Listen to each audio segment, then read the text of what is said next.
안녕하세요. 오늘은 구약성경 39권에 대하여 살펴보도록 하겠습니다. 구약성경 39권에 대하여 간단하게 정리한 다른 영상들이 있으니 먼저 그 영상들을 참조하시고 오늘은 구약성경 39권을 하나님 나라, 구속사, 언약이라는 관점으로 좀 더 심도 있게 살펴보는 시간 갖도록 하겠습니다. 하나님 나라, 구속사, 언약 이 세 가지 관점을 한마디로 표현한다면 에덴의 회복임을 염두에 두시고 구약성경 읽으시기 바랍니다. 모든 책은 저자와 독자와 기록 목적이 있습니다. 그렇다면 구약성경을 기록한 목적은 무엇일까요? 이에 대해서 예수님께서 요한복음 5장 39절에서 대답해 주십니다. 너희가 성경에서 영생을 얻는 줄 생각하고 성경을 연구하거니와 이 성경이 곧 내게 대하여 증거하느니라. 예수님이 말씀하신 성경은 바로 구약 성경을 가리킵니다. 구약 성경이 바로 예수가 그리스도임을 증거한다는 것이죠. 구약 시대 사람들도 예수님을 통해서 영생을 얻는 방법이 있다는 것입니다. 이를 위해서 구약 성경을 기록했다고 예수님을 말씀하십니다. 그렇다면 구약 성경 39권이 어떻게 예수가 그리스도인지를 증거하시는지 우리 오늘은 구약 성경 39권 전체를 12시대로 구분해서 심도 있게 잘 정리해 보겠습니다. 첫째, 창세기 시대입니다. 창세기는 크게 두 부분으로 나눕니다.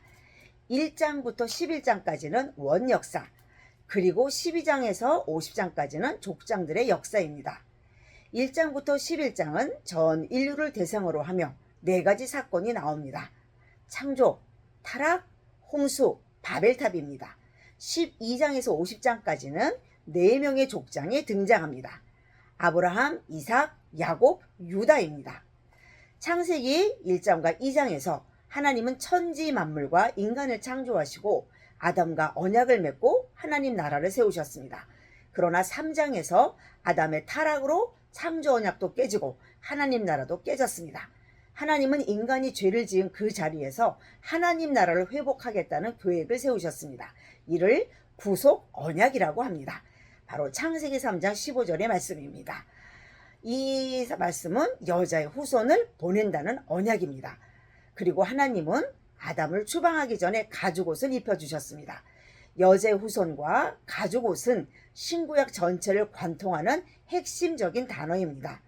여자의 후손은 예수님을 가리키고 가죽옷은 예수님이 어떤 방법으로 추방당한 인간을 에덴으로 돌아가게 하는지를 보여줍니다. 아담에게 가죽옷을 입히기 위해서는 죄 없는 짐승의 죽음이 있어야 했습니다. 가죽옷은 죄 없는 예수님이 대신 죽을 것임을 예표하는 옷이었습니다. 구약 성경은 이렇게 창세기 3장부터 여자의 후손 가죽옷으로 그리스도를 증거했습니다. 창세기 3장 15절의 말씀은 성경 전체를 이끌어가는 중요한 시작의 구절입니다. 그 의미를 정확히 알아야 구약 성경을 주신 목적대로 나머지 성경을 읽을 수 있습니다. 창세기 3장 15절은 세 가지 의미가 있습니다. 첫째, 이후에 모든 인류는 여자의 후손, 뱀의 후손 두 진영으로 나뉩니다. 둘째, 두 진영 간에는 대적합니다. 곧 영적 싸움이 있습니다. 셋째, 여자의 후손이 승리합니다. 창세기 4장에서부터 가인과 아벨 두 진영으로 나뉘고 서로 싸우는 모습을 볼 수 있습니다. 가인과 아벨이 제사했으나 하나님은 아벨의 제사만 받으셨습니다. 바로 아벨이 여자의 후손이 되었다는 의미입니다. 그러자 가인이 아벨을 죽입니다. 이 사건은 우발적으로 일어난 단순한 살인사건이 절대적으로 아닙니다. 사탄의 대적입니다. 사탄은 여자의 후손인 예수님이 세상에 오시면 자기는 멸망당할 것을 알기 때문에 예수님의 탄생을 방해할 것입니다. 그러므로 이후 구약성경의 역사는 여자의 후손, 뱀의 후손 이렇게 큰 두 세력 간에 일어날 큰 영적 전쟁입니다. 창세기 4장에서 아벨이 죽자 하나님은 아벨 대신에 다른 씨, 곧 셋을 주셔서 여자의 후손을 세상에 남깁니다. 셋의 후손 가운데 노아가 태어나 여자의 후손이 됩니다. 그러나 세상에는 죄악이 가득 차서 홍수 심판을 초래했습니다. 세상에 죄악이 가득 찼다는 말은 여자의 후손을 이어주는 대가 끊어질 위기라는 뜻입니다. 하나님은 노아에게 방주 안에 들어가라는 언약을 세우십니다. 노아 언약입니다. 공의로운 하나님은 죄를 심판하시지만 은혜를 베풀어 여자의 후손 8명을 남겨두셨습니다. 곧 노아의 가족 8명을 여자의 후손으로 남겨두신 것입니다. 창세기 3장 15절 구속 언약을 이루기 위해서입니다. 그러므로 홍수 사건은 하나님의 공의와 사랑이 나타난 예수님의 십자가 사건에 대한 예표입니다. 그런데 방주 안에도 두 진영, 두 종류의 사람이 있었습니다. 노아의 벌거벗은 사건을 통해 노아의 3명 아들 중에서 셈이 여자의 후손이 되고 함의 자손은 성읍과 탑을 쌓으며 하나님 나라 회복 계획을 대적하는 자가 되었습니다. 11장에서 하나님은 그들을 온 지면에 흩어버립니다. 흩으셨다가 때가 되면 여자의 후손을 통해 다시 에덴으로 돌아오게 하실 구원 계획이었습니다. 이것이 창세기 3장에서 11장까지의 핵심 내용입니다. 11장까지만 보아도 죄가 세상에 들어온 이후에 하나님 앞에서 초방당한 인간은 어떤 노력, 어떤 행위, 어떤 방법으로도 하나님 나라를 회복할 수 없고 스스로의 힘으로는 에덴으로 돌아갈 수 없음이 증명되었습니다. 그래서 하나님은 12장부터 아브라함 한 사람을 선택해서 하나님 나라 회복하려는 계획을 진행해 나가십니다. 그래서 12장에서부터 50장은 창세기 3장 15절에 구속 언약을 계승하는 중요한 족장 4명이 등장합니다. 바로 아브라함, 이삭, 야곱, 유다입니다. 하나님은 아브라함을 여자의 후손으로 삼고 언약을 세워주셨습니다. 아브라함에게 이삭을 주시고 가나안 땅을 주겠다고 약속하시고 아브라함의 씨로 인하여 천하 만민이 구원의 복을 받게 하겠다는 언약을 해주셨는데 이것을 아브라함 언약이라고 합니다. 하나님은 이삭의 번제 사건을 통해 구원의 복을 주실 것임을 계시하셨습니다. 하나님은 이삭을 번제로 바치라 명령하셨지만 이삭을 대신해서 죽을 양을 준비하여 주셨습니다. 이삭 번제 사건을 통해 가죽옷에 대한 더 진전된 계시를 보여주시는 것입니다.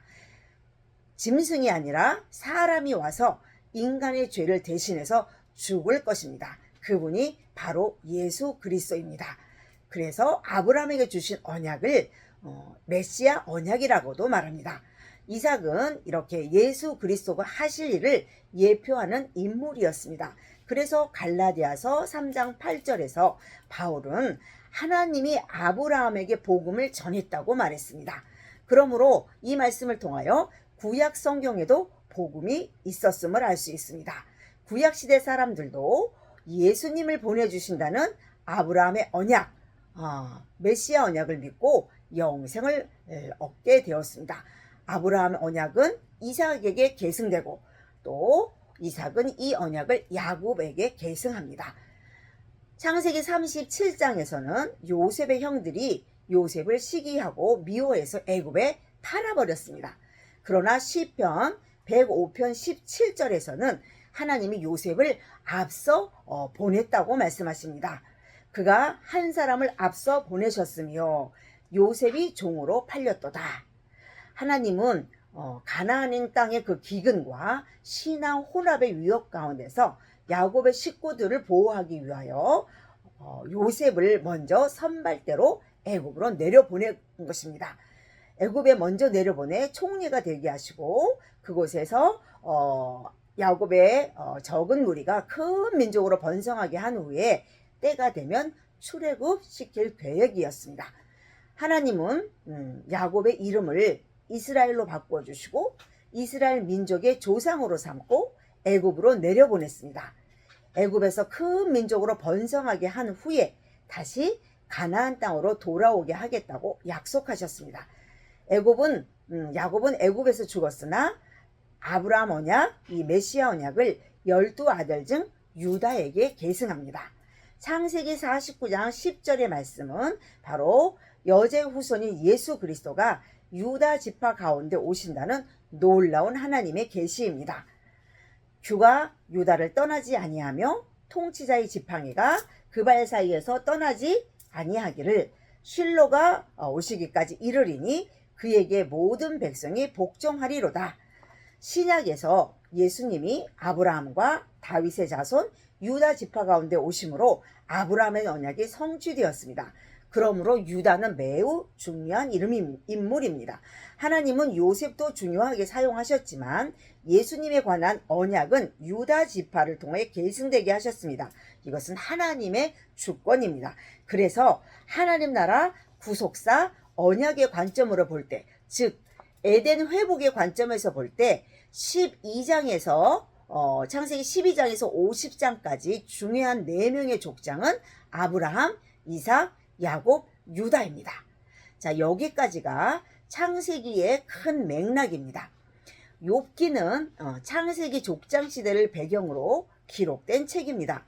욥이 이유를 모르는 고난을 받는 일을 통해서 하나님의 주권을 강조한 책입니다. 인생의 생사화복의 주권이 하나님께 있음을 욥의 고난을 통해서 보여줍니다.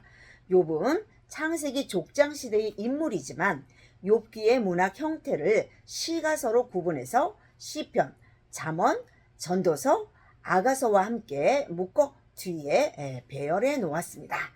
자, 두 번째 출애굽기 시대입니다. 출애굽 시대입니다. 출애굽기의 중요한 3가지 내용은 6월절 어린 양을 통하여 출애굽하는 것과 율법, 성막입니다. 출애굽기는 하나님이 아브라함과 야곱에게 언약하신 것을 성취하는 내용입니다. 바로 창세기 15장 13절에서 16절, 그리고 야곱에게는 46장 3절에서 언약하셨죠. 야곱에게는 애굽으로 내려가서 큰 민족으로 번성한 다음에 다시 올라오게 하겠다 약속하셨고, 아브라함에게는 그의 후손들이 애굽 땅에 내려가 이방 땅에 내려가 4대 후에 다시 올라올 것이라고 말씀하셨습니다. 자, 하나님께서 약속하신 때가 되어 하나님은 모세를 지도자로 세우고 6월절 어린 양의 죽음을 통해 이스라엘을 출애굽시켰습니다. 그들이 홍해를 건너 바로의 통치에서 완전하게 벗어나게 되었습니다. 이스라엘이 홍해를 건너 시내산에 도착하자 하나님도 시내산에 오셨습니다. 왜냐하면 사랑하는 자기 백성이 시내산에 도착했기 때문입니다.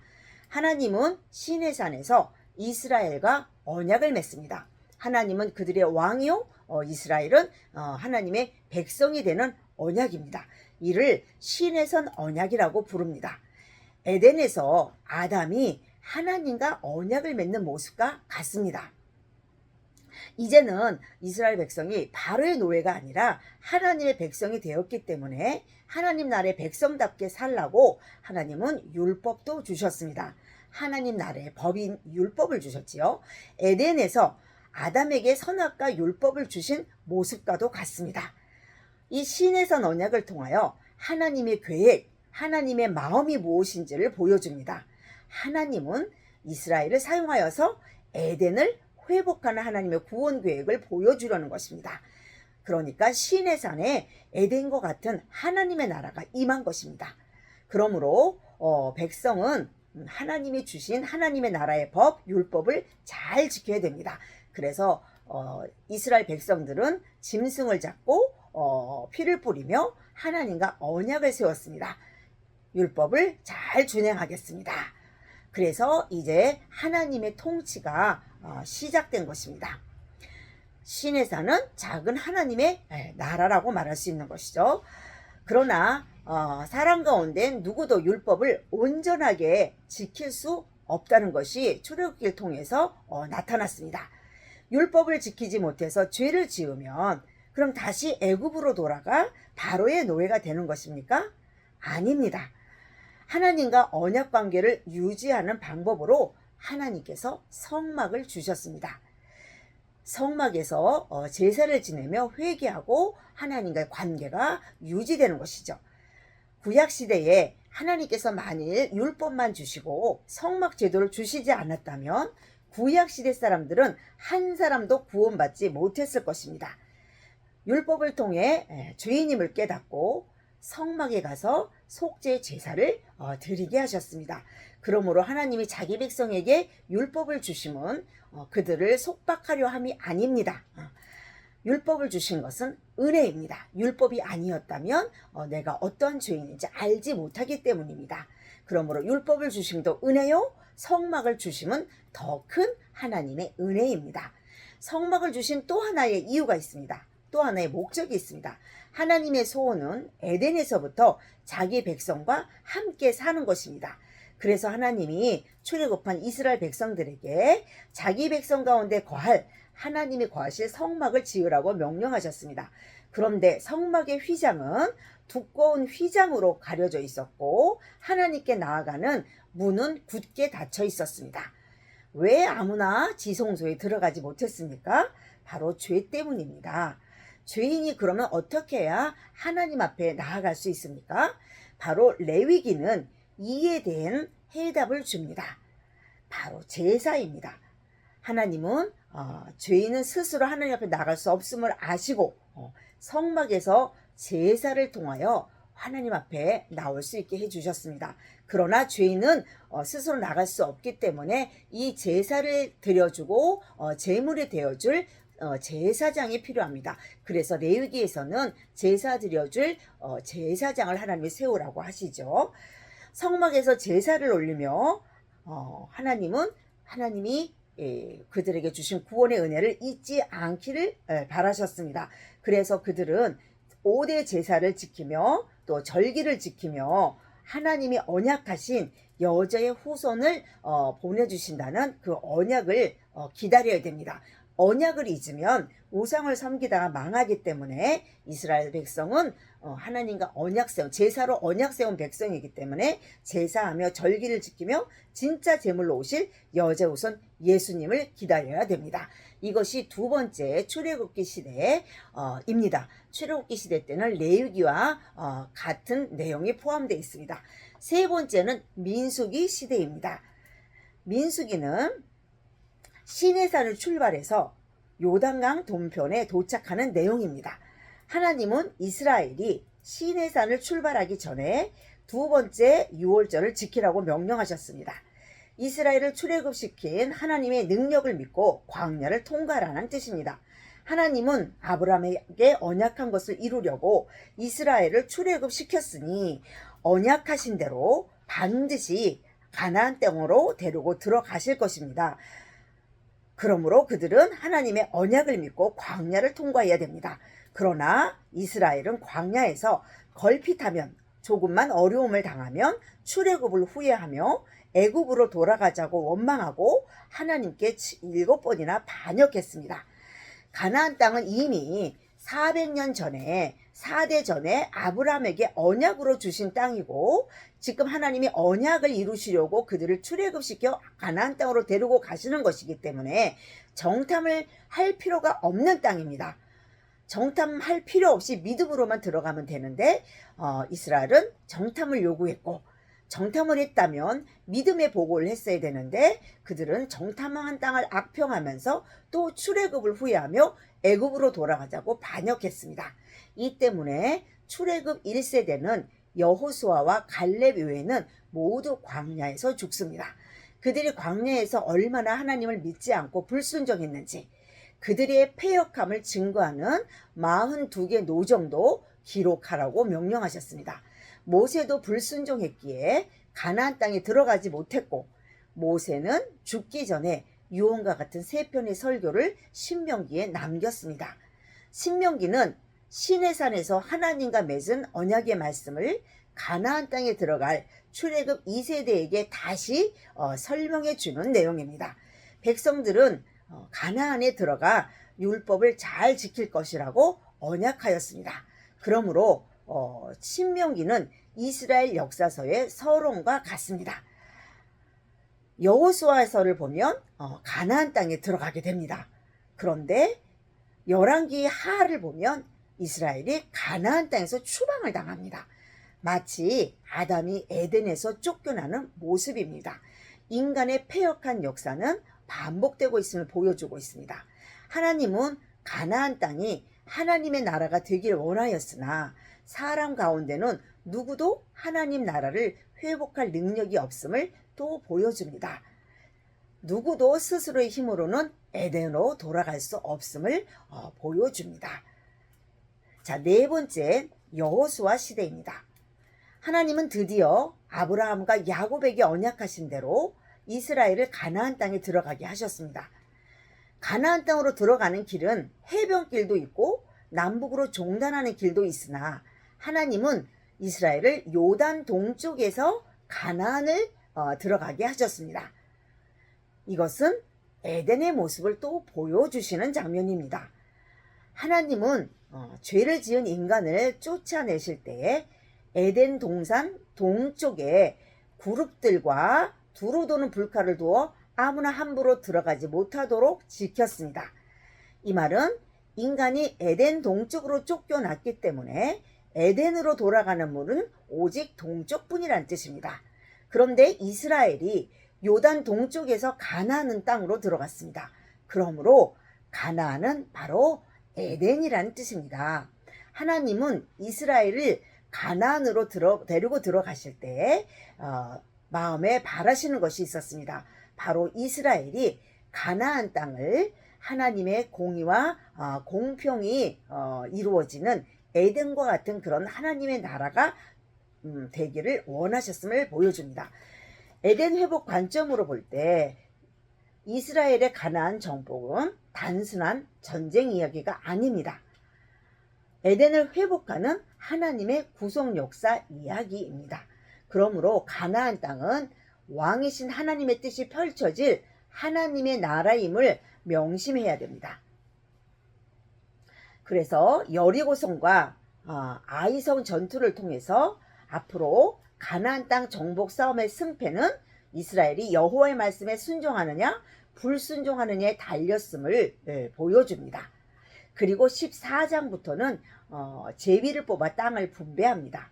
제일 먼저 유다지파 족장 갈렙이 45년 전 정탐 사건을 언급하면서 이 산지를 내게 달라고 요구합니다. 그래서 갈렙은 헤브론 산지를 기업으로 얻습니다. 헤브론 일대는 장차 오실 예수 그리스도와 관련이 있는 땅입니다. 갈렙은 구속 역사를 알고 있던 유다 지파의 족장이었습니다. 그래서 자기가 유다 지파의 족장인 것을 알기 때문에 자기의 사명이 무엇인지도 알았습니다. 그래서 45년 전에 정탐했던 그 땅 헤브론을 하나님께서 유다 지파 갈렙에게 주신다는 그 약속을 45년 동안 가슴에 새겼다가 약속의 땅에 들어오자 그 땅을 요구했던 것입니다. 이것이 바로 언약을 믿는 사람의 자세입니다. 그리고 하나님은 가나안 땅에 6개의 도피성을 정해 주십니다. 가나안 땅의 3개, 정확히는 가나안 땅의 3개, 그리고 요단강 건너오지 않은 두 지파 반을 위해 3개, 전체 6개의 도피성을 정해 주십니다. 이 도피성은 우리의 도피성이 되어 주실 예수 그리스도에 대한 예표입니다. 도피성은 실수로 사람을 죽인 자가 생명을 보존하기 위해 피하는 도피 장소입니다. 우리가 예수님을 믿지 않았을 때에 하나님은 우리가 알지 못해서 믿지 않은 것으로 여겨주신 것이죠.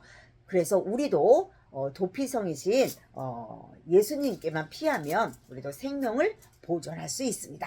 이렇게 여호수아에서도 예수 그리스도에 대해서 여러 방면으로 계시하고 예표하고 있습니다. 5번째, 여호수아 그리고 5번째는 여호수아가 죽은 후에 사사들이 통치하는 사사시대입니다. 룻기도 사사시대에 포함됩니다. 사사시대의 특징은 신앙 타락의 시기입니다. 이스라엘이 하나님 앞에서 악을 행하는 것은 바로 하나님 보실 때 악은 우상을 섬기는 것이죠. 그래서 이스라엘이 우상을 섬기면 하나님이 징계하십니다. 그럼 고난 중에 하나님께 부르짖고 회개하면 하나님은 사사를 세워 구원해 주십니다. 나라가 평온해지면 그들은 또 하나님을 잊고 우상을 섬기는 죄를 짓습니다. 그러면 하나님이 또 징계하시고 또 회개하고 또 사사를 통해 구원해 주시고 또 잊어버리고 이렇게 7번의 악순환이 반복되는 시대가 바로 사사시대입니다.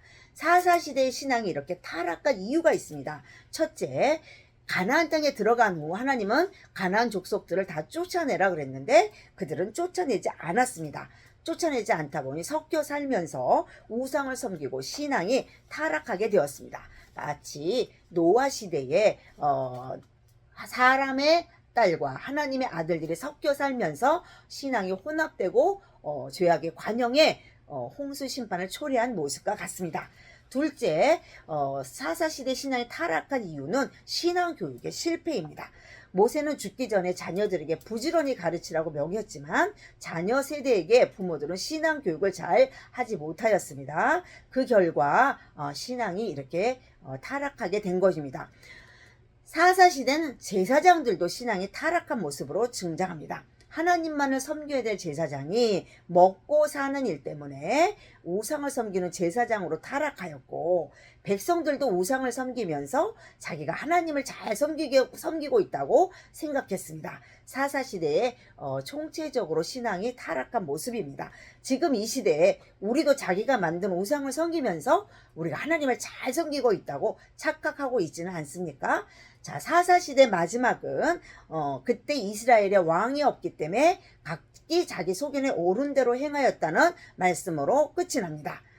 사람들은 이스라엘에 왕이 없다고 말했지만 하나님은 사사시대에 이미 이스라엘을 위한 왕을 준비해 놓으셨음을 보여주는 책이 바로 룻기입니다. 룻기에는 하나님이 예비하신 왕이 바로 다윗임을 보여주고 또 하나님이 예비하신 왕이 1차적으로는 다윗이지만 다윗의 후손 가운데 예수 그리스도가 오실 것을 보여주십니다. 그 증거가 바로 다윗의 족보이지요. 또 룻기에서는 하나님이 예비하신 이 왕이 와서 할 일이 무엇인지를 보여줍니다. 다윗이 왕이 올라서 이방 족속들을 정복하고 그들을 하나님 앞에 복속시킴으로 하나님을 나라를 이루어가는 그런 역할을 합니다. 그러면 다윗의 후손 가운데 오시는 예수 그리스도도 바로 하나님의 백성을 잘 인도해서 하나님 나라를 세워 가시는 그 역할을 하십니다. 그런데 이 룻기에는 독특한 사역이 하나 나옵니다. 바로 기업 물을 자입니다. 보아스라는 사람은 나오미와 룻의 가정이 잃어버린 모든 기업을 찾아 회복시켜주는 역할을 합니다. 그래서 보아스와 같은 사람을 기업 물을 자, 곧 고엘이라고 말합니다. 이 고엘은 바로 예수 그리스도를 예표해주는 인물입니다. 왜냐하면 모든 인류도 범죄에서 하나님이 에덴에서 주신 그 기업, 그 축복을 잃어버렸습니다. 왕의 권세, 제사장의 축복, 선지자의 그 사명, 한마디로 왕권, 제사장권, 선지자권을 죄 때문에 다 잃어버렸죠. 그런데 그리스도가 우리의 기업 물을 자, 고엘이 되셔서 고엘로 오셔서 우리가 에덴에서 잃어버린 이 왕권, 제사장권, 선지자권을 다 찾아 회복해 주셨습니다. 그러므로 룻기에 나오는 이 기업 물을 자는 예수 그리스도를 증거하는 것입니다. 이렇게 룻기에서도 그리스도를 증거하는 것을 보죠. 우리가 룻기에서 부모님을 공경하는 일도 배워야 하지만 무엇보다도 먼저 그리스도를 보아야 합니다. 왜냐하면 구약성경을 기록한 목적이 바로 그리스도를 증거하기 위함이라고 요한복음 5장 39절에서 예수님이 친히 말씀하셨기 때문이죠. 그러므로 룻기에도 복음이 있습니다. 그렇지 않다면 룻기를 보면서 우리가 그리스도를 보지 못한다면 우리는 예수님이 바리새인에게 말씀하신 대로 눈뜬 소경이 될 것입니다. 자, 오늘은 여기까지 보시고 다음 시간에 바로 6번째 사무엘상 시대부터 바로 여러분과 함께 연속해서 나눠보도록 하겠습니다.